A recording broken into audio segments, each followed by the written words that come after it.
Let's dive into a moment in history so absurd, so downright comical, that you'd swear it was dreamed up by a jokester, not a pack of furious nobles. It's May 23rd, 1618 in Prague, and it's the day a religious spat turned into a literal window-tossing extravaganza. Welcome to the Defenestration of Prague, a tale of hot tempers, terrible aim, and a pile of manure that stole the show. Picture this. Prague's a powder keg. The Holy Roman Empire's a messy quilt of Catholics and Protestants, and they're not exactly swapping friendly waves. Emperor Matthias, a Catholic, sits on the throne, and he's got no heirs, so his cousin Ferdinand, ultra-Catholic, ultra-loathed, is up next. The Protestants in Bohemia, where Prague's perched, are steamed. They've got this agreement, the Letter of Majesty from 1609, promising they can build churches and worship freely. But Matthias and Ferdinand? They're nixing that, smashing Protestant chapels like it's a divine wrecking spree. The Protestant nobles are livid. They summon a showdown at Prague Castle, right in the Bohemian chancellery. A posh room with tall windows. Remember those. 4 Catholic regents are there, standing in for the emperor. Jaroslav Martinic, Vilém Slavata, and 2 others who don't get much spotlight. The Protestants barge in, led by a fiery noble, Count Thurn. They're shouting about broken vows, brandishing the Letter of Majesty like it's a grudge note. The Catholics try to argue. Huge misstep. It gets wild quick. The nobles decide words are overrated. They grab Martinic and Slavata, the top dogs, and call them guilty of trampling their rights. Someone, history's mum on who, hollers, "To the window!" Now, defenestration means hurling someone out a window, and it's not Prague's first rodeo. They pitched some officials out back in 1419.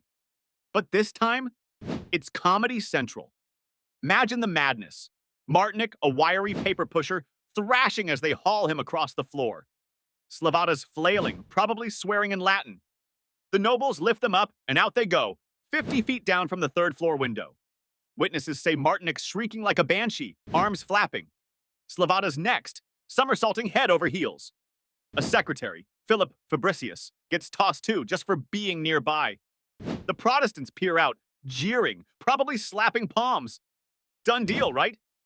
Here's the hilarious twist. They don't die. Not even close. All 3 plummet into a giant heap of manure stacked below the castle walls. Yes, manure. Some claim it was a dry moat stuffed with trash. Others insist it was fresh dung from the stables. Either way, it's soft, smelly, and a perfect landing zone. Martinic splats first, sinks in and resurfaces gagging, coated in muck. Slavata crashes atop him, woozy but breathing. Fabricius flounders out, looking like a swamp creature audition. The nobles upstairs are gobsmacked. Did they just live? The Catholics yell miracle. They swear the Virgin Mary swooped in, easing them into the dung. The Protestants laugh and say, "Nope, it's just science and a ton of poop." Either way, the trio crawls out, battered, shamed, and reeking like a farmyard disaster. They limp off to report to Ferdinand, who's not laughing. Fabricius even gets knighted later as Baron von Hohenfall, of the High Fall, which is peak sass. Up in the castle, the Protestants are cracking up. They've just ignited a revolt, the Bohemian Revolt. But for now, it's a victory dance.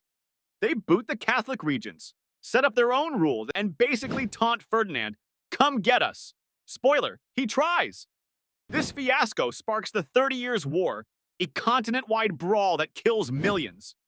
But in that moment, it's pure hilarity. Think about it. Grown men in fancy robes chucking each other out a window like it's a tavern brawl, only to splash down in a dung heap and stagger off. Martinic and Slavata survive to whine about it. Slavata even pens a sulky memoir. The ridiculousness is unreal. It's like history staged a gag, and everyone played along. Catholics saw holy hands, Protestants saw a crappy day. Either way, the Defenestration of Prague proves one thing. Sometimes the past is less grand rulers and more clowns with swords.